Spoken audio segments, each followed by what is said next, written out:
Colwin's Corner. I usually like to watch TV with my little sister Kimberly. She was only 5, so of course she watched all the cutesy kids shows. I didn't really mind though. They made her happy, and I liked spending time with her.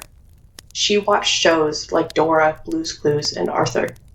We often had a lot of DVDs of old kids shows around the house that we would watch. There was a large box of old movies and TV shows in the attic. I took a brief look at it once, but none of them looked like they would appeal to her. One day, Kimberly was at a doctor's appointment, and I thought I'd have time to watch a movie aimed more towards my age range. So I thought this would be a good time to look through the box of old movies in the attic. While I looked through the box, I noticed that these movies didn't really interest me, but I kept looking in hopes of finding something. Then I saw, at the bottom of the box, a DVD labeled Colwin's Corner. Many memories started to come back to me. I used to watch this show as a kid. It was about an orange puppet named Colwin, who lived in a house on the corner of a street. He would often have his other puppet friends come over and play games and sing songs. It was cute and innocent, and I remember really liking it as a kid. I thought this would be a good show for my sister and I to watch. When Kimberly got home, I told her I got a new show for us to watch. She got excited and sat down on the couch while I put the disc in. I sat down next to her as the selection screen popped up. The screen looked just as I remembered it. It showed Colwin and his friends in front of the house. I chose the first episode, and the theme song began. I was a little confused. The colors were a lot darker than I remember, and the song was sung a lot slower and in a deeper voice. I didn't think much of it, as I hadn't seen the show in a long time, and I probably forgot some elements of it. The show began pretty normally. Colwin was in his house and said hello to the viewers.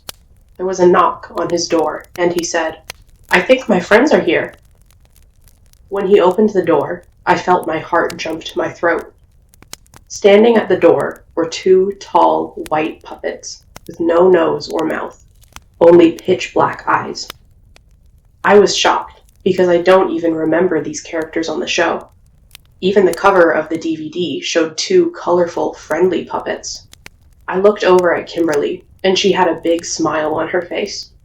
I was confused, since an image like that would surely terrify a child.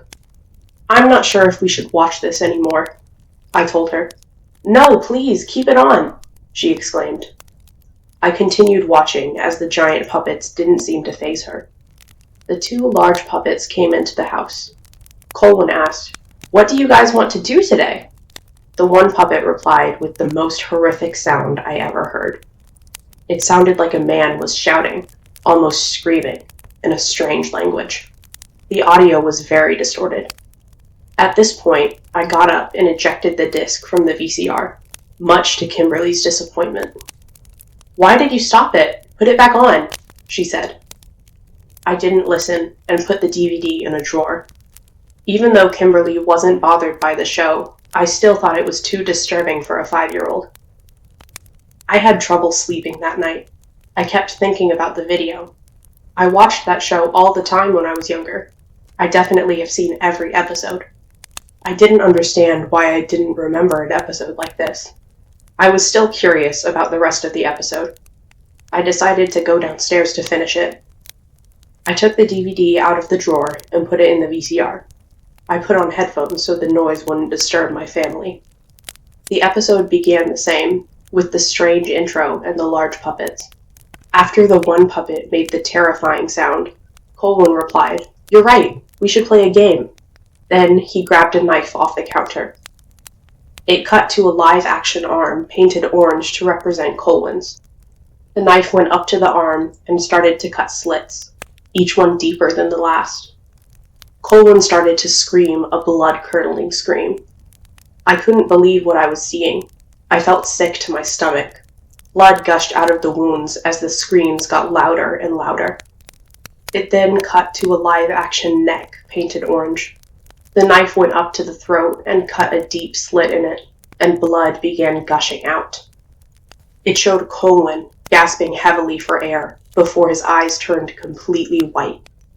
The episode ended with him falling to the ground as the two tall, white puppets looked directly into the camera with pitch-black eyes. I was utterly terrified at this point. I immediately ejected the DVD and threw it into the trash. I couldn't sleep at all that night. I kept thinking about the episode. I got up the next morning and went downstairs to get some breakfast. I walked past Kimberly's room and saw that she wasn't there. When I got downstairs, I saw her on the couch, finishing up that horrific episode I watched last night. I immediately grabbed the remote and turned the TV off.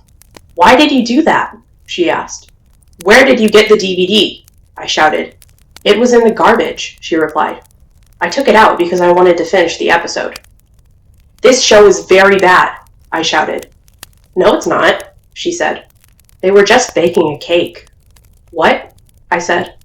"The episode was about Colwin and his friends baking a cake," she replied. I was shocked. "What did his friends look like?" I asked. "One was blue and one was red," she replied. "I really liked it. Can I watch it again?"